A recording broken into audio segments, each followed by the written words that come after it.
छठ पूजा के साथ जो एक महत्वपूर्ण चीज जोड़ी है और जिसके लिए मुझे बड़ा गर्व होता है और वो ये और आपके सब दर्शकों को समस्त हरियाणा प्रदेश वासियों को दीपावली की बहुत बहुत शुभकामनाएं। छठ पूजा के लिए भी कुछ कह छठ दीजिए पूजा प्रवासियों के लिए हमारा एक ऐसा त्योहार है जिसमें पूर्वांचल के हमारे सभी भाई बहन इस त्योहार को।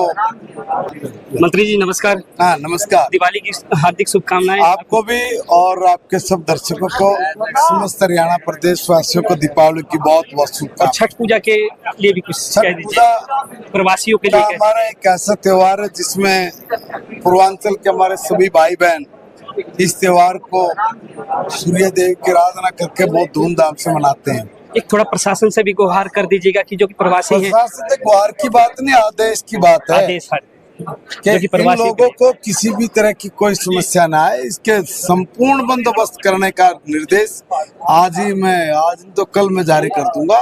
किसी भी तरह की कोई समस्या लोगों को ना आए, इसका पूरा बंदोबस्त करना ये हमारी रिस्पॉन्सिबिलिटी है, हम लोग इसको करेंगे। बहुत बहुत धन्यवाद। जनता की बात आपकी है। दीपावली की सबको शुभकामनाएं, बहुत बधाई है, धन्यवाद। डूबते सूरज की पूजा ये शब्द हमारे यहाँ बड़ा प्रचलित है, पूरे देश में है। एक बिहारी समाज ऐसा है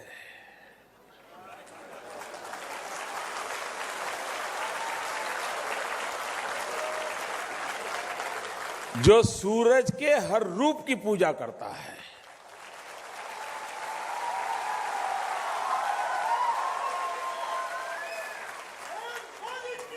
ढलते सूरज की पूजा करना, ढलते सूरज की पूजा करना एक कोई अनोखे संस्कार के बिना संभव नहीं होता बेटा।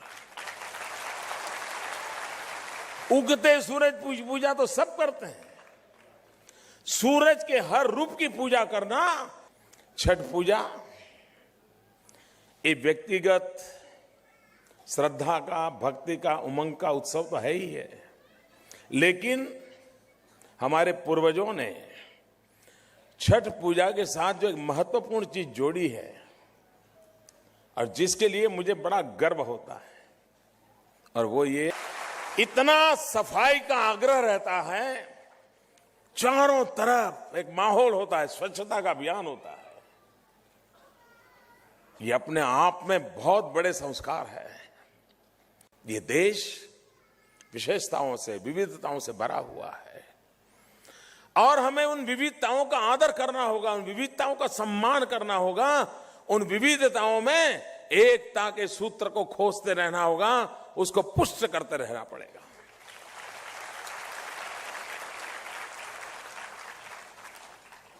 तोड़ने वाले बिहार वासियों का बहुत अहम पर्व होता है जो कि छठ पूजा को लेकर है और पानीपत के अंदर यह स्थित है।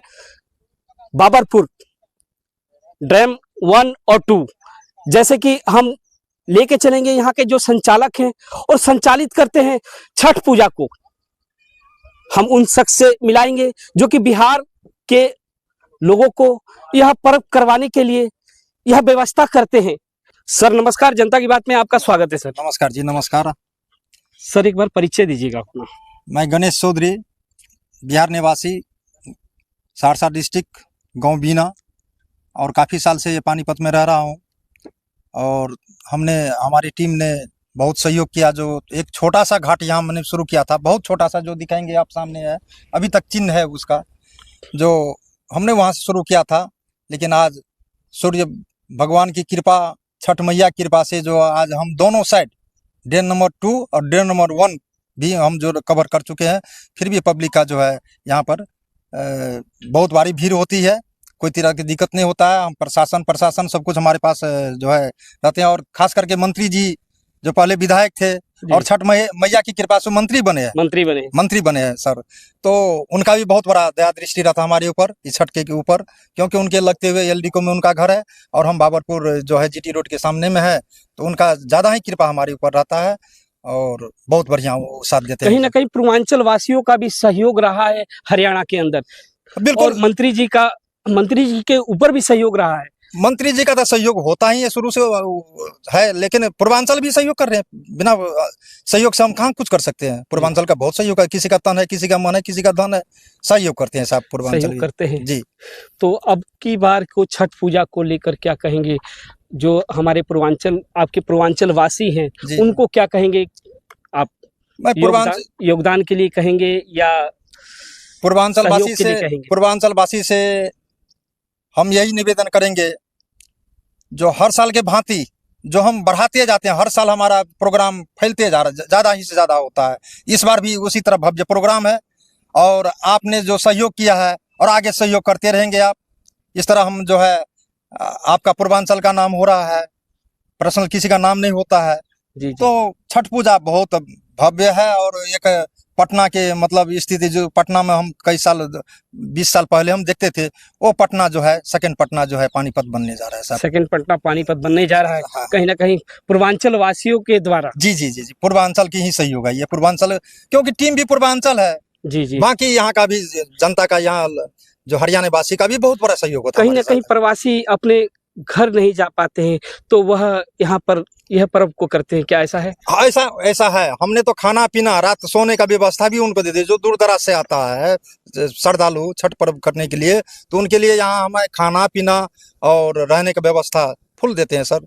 चाय पानी की व्यवस्था होता है, सब कुछ होता है, उसका हम पूरा ख्याल रखते हैं कि हमारे प्रोन्नति को कोई तरह का दिक्कत ना हो। आप जो ये आपकी संस्था है, कितने मेंबर की है संस्था? देखिए 7 मेंबर से बनता है जी। मेंबर। अभी फिलहाल आपके कितने मेंबर है? सब सक्रिय है। सक्रिय में हम मेन बॉडी में तो 7 हैं ही, लेकिन इनका तो पूरा फैल चुका है। जी। पूरा फैल चुका है पूरे पानीपत 26 का 26 वार्ड में हम फैले गए और हमारे आदमी नहीं रहता हो। ये तो हम लोग धरती से जुड़े हुए हैं सर। हम लोग कोई करोड़पति नहीं है, एक मजदूर है और मजदूर के साथ जुड़े हुए हैं। जी जी। सभी मजदूर का दुख सुख हमेशा हमारा टीम जो है सक्रिय रहता है सर। बहुत बहुत धन्यवाद। और मेंबर हैं, उनसे भी बात कराएंगे हम। सभी देशवासी, प्रदेशवासी और पानीपत वासियों को दीपावली, भैया दूज, विश्वकर्मा डे और छठ महापर्व की बहुत बहुत बधाई और शुभकामनाएं देना चाहिए। बाबरपुर में छठ पूजा को लेकर व्यवस्था क्या क्या है? बाबरपुर छठ पूजा के लेकर हमारी जो संस्था है जनहित प्रवासी वेलफेयर सोसाइटी, जी जी, हर साल की भांति इस साल भी जी, यहाँ पे बाहर से भी श्रद्धालु आते हैं। जी जी, महाराष्ट्र से भी एक श्रद्धालु हमारे पास आते हैं जिनका कॉल आ चुका है हमारे, जी। और कुछ बाहर से आते हैं, उनके रहने का, खाने का और रात में माता का जागरण का प्रोग्राम, ये सारे कुछ है। उसके बाद जो हमारे पानीपत से आते हैं जी। उनके लिए भी हम घाट की सफाई, घाट बना कर देना, जितने भी सहायता हमसे होता है हम करते हैं। किसी व्यक्ति को अगर छठ पूजा में कोई दिक्कत आ रही हो, उसका भी हमारी संस्था मदद करता है कि भाई आप छठ करो। हाँ, कहीं ना कहीं गरीब तत्व के लोग भी हैं जो कि वह सक्षम नहीं होते हैं, तो उनका भी सहयोग आप करते हैं? बिल्कुल, उनके लिए तो हम तत्पर हैं। वो आवे और हमारे को बताएं और छठ करें, हम उनको सारा कुछ करेंगे। कहीं ना कहीं ये बिहार का बहुत ही महत्वपूर्ण पर्व है। बिल्कुल, अब तो ये विश्व में हो गया है, पर इसका जो शुरुआत है ना वो बिहार से ही हुआ था। और छठ पर्व बिहार का सबसे बड़ा पर्व माना जाता है। और हम लोग के लिए जब से हम पैदा लिए और अभी तक जो हमारे पूर्वज भी बताते हैं कि छठ पर्व जो है सबसे बड़ा त्योहार है और शुद्धता का प्रतीक है। और छठ ही पर्व एक ऐसा है, आप हर त्योहार देखे होंगे जी जी, पर छठ त्योहार एक ऐसा है, आप घाट पे आके उस दिन देखना, ना तो कोई जाति दिखेगा ना कुछ, सिर्फ एक ही जाति दिखेगा कि हम छठ का पर्व करने आए और हम सनातनी हैं और भगवान सूर्य का पूजा कर रहे हैं। जो आपने सूर्य भगवान की गाथा गाई है, और जैसे कि हमारे प्रधानमंत्री जी ने भी यह छठ पूजा को कहा था कि उगते सूरज को भी हम प्रणाम हमारे बिहारवासी करते हैं और उगते सूरज को भी करते हैं। इसके बारे में क्या कहेंगे प्रधानमंत्री जी के बारे में? प्रधानमंत्री जी के तो मैं बहुत बहुत धन्यवाद करना चाहूँगा, क्योंकि आज विश्व के सबसे बड़े नेता हैं वो और उन्होंने छठ का महिमा गाया इससे ही बिहारवासी बहुत धन्य है। पर उन्होंने ये बताने का कोशिश किया कि ये बिहार के पूर्वांचल के लोग जो हैं वो सिर्फ उगते को नहीं, डूबते को भी प्रणाम करते हैं, और डूबते हुए को भी तिनके के सहारा के कारण उनको उठा के फिर उगाने का काम करते हैं। और यही बात है कि पूर्वांचल के लोग इतने मेहनती होते हैं। आप देखे होंगे कि कोई अगर डूब रहा है ना तो उसको उबारने का काम भी अपने मेहनत से करते हैं। कई मिल मालिक भी पानीपत में आप देखे होंगे कि लॉस में जा रहा है, पर पूर्वांचल के वासी जो हैं, मास्टर हो, फिटर हो, मुनीम हो, जीएम हो, वो दिमाग लगा के और उनको निकालने का काम करते हैं। इसलिए प्रधानमंत्री जी बोले थे कि सिर्फ उगते को नहीं, डूबते को भी हम सलाम करते हैं। जी जी, बहुत बहुत धन्यवाद हमसे जुड़ने के लिए। जनता की बात है, जनता के बीच रखी जाएगी। बहुत बहुत धन्यवाद।